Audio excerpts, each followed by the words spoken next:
Coucou les merveilles, c'est Chloé, je vous présente aujourd'hui les cristaux du chaman de Maya Toll. Alors dans la même collection, vous avez aussi le bestiaire du chaman et l'herbier du chaman. Je vous ai présenté les deux autres, vous pouvez les retrouver aussi sur ma chaîne. Alors ce sont de très beaux livres, je les trouve vraiment magnifiques. À la fin, vous avez les 36 cartes qui sont en fait sous forme de plaquettes. Il va falloir les découper pour ensuite pouvoir avoir les cartes avec vous. Du coup, bon, c'est un petit peu dommage parce que vous voyez là, par exemple, sur les bords, on voit un petit point ici, un petit point ici, un petit point ici. C'est parce qu'en fait, j'ai dû les détacher parce qu'elles étaient liées comme ça, les cartes. Et bon, voilà, c'est un peu dommage, du coup, je trouve, surtout que les illustrations sont tellement belles. Au niveau aussi du grammage, on a quelque chose de très léger. Après, les cartes sont quand même glacé, un papier glacé, mais ça va pas au-delà du papier glacé en fait. On a un grammage qui est très léger. C'est un peu dommage. Je sais qu'il y a beaucoup de gens qui font l'effort de plastifier ces jeux-là pour qu'ils puissent bien tenir dans la durée. Donc ouais, le bouquin, je vais vous montrer.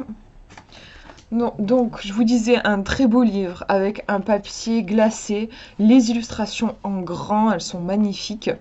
Vous avez ensuite le mot, ça en fait c'est ce qui est écrit sur la carte. Quand vous tirez cette carte-là, il y a marqué d'abord le feu, donc c'est repris ici. Ensuite vous avez le nom de la pierre associée. Ben là on vous explique un petit peu quelle est son énergie, c'est un peu le message divinatoire je trouve. Et ensuite, vous avez un rituel qui vous est proposé, donc c'est très sympa si vous avez des pierres chez vous, que vous êtes passionné par la lithothérapie, c'est très sympa. Et ensuite, vous avez une réflexion pour pousser, oui, votre réflexion un petit peu plus loin. Il y a souvent des citations, vous avez aussi parfois des questions à vous poser. Je trouve, je voulais vous en trouver, oui, voilà, par exemple celle-ci. Vous voyez qu'on a ici des questions qu'on peut se poser, et puis une citation aussi. Je trouve que c'est très approfondi. Les significations des cartes, il y a quelque chose de puissant, j'aime beaucoup, j'aime énormément le travail de cet auteur. On n'est pas sur quelque chose de basique. Ouais, je trouve qu'on a quelque chose de profond et de percutant, et ce sont des jeux, que ce soit celui-ci ou les autres, qui permettent de changer de paradigme. C'est-à-dire que moi, des fois, ça me fait vraiment faire ma pensée, elle fait un virement à 380 degrés. Enfin, j'ai l'impression que je vois les choses sous un autre angle avec ces jeux. Donc, ça montre que c'est pas superficiel en fait. Il y a vraiment une réflexion qui est profonde, je trouve. Donc, je vais vous montrer à la fin.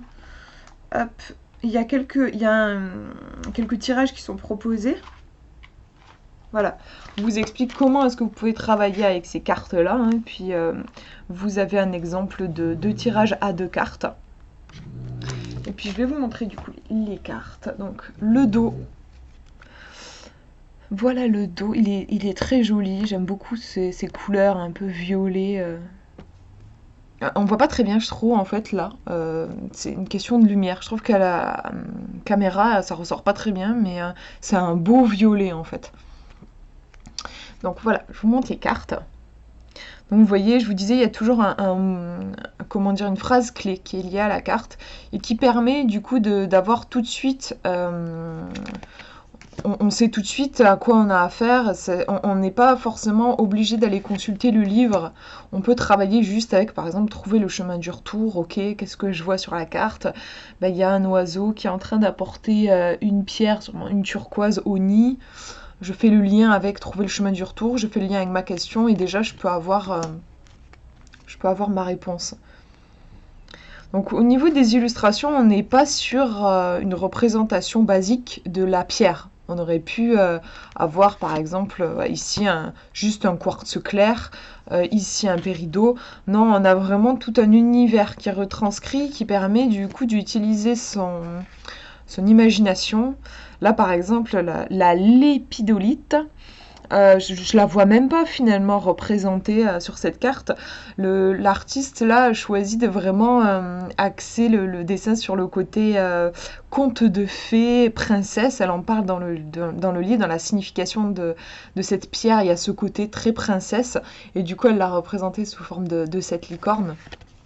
Donc moi j'apprécie ça parce que c'est vrai que quand je me retrouve, oh, c'est super joli l'émeraude à l'intérieur de la lanterne, quand je me retrouve avec des cartes un petit peu, comment dire, euh, j'ai juste l'impression qu'on a pris la photo, d'ailleurs des fois c'est vraiment le cas, on a pris la photo de la pierre et on l'a mise sur la carte.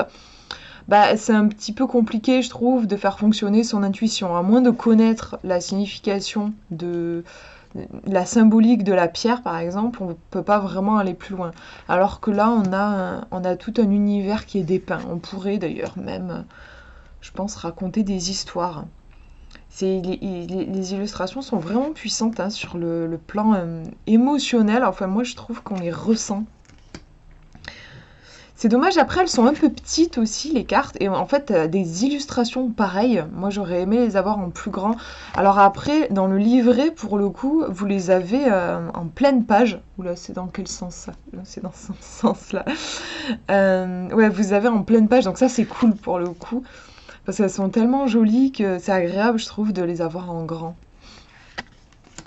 Je suis désolée hein, dans tous les sens. Là, on a la rhodonite. Soignez votre rythme cardiaque.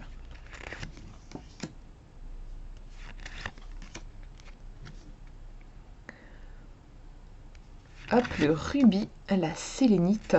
J'ai vu qu'à un moment, il y avait le sel. J'ai trouvé ça super sympa. Qu'il y ait le sel dans toutes ces pierres. La fluorite verte. Laissez-vous aller avec le quartz fumé. On est en pleine transmutation ici avec la tourmaline noire. À chaque fois, vous avez la page aussi pour vous référer directement dans le livret. Vous n'avez pas à chercher par ordre alphabétique ou quoi, vous avez tout de suite la page. Hop. Explorez votre lignée.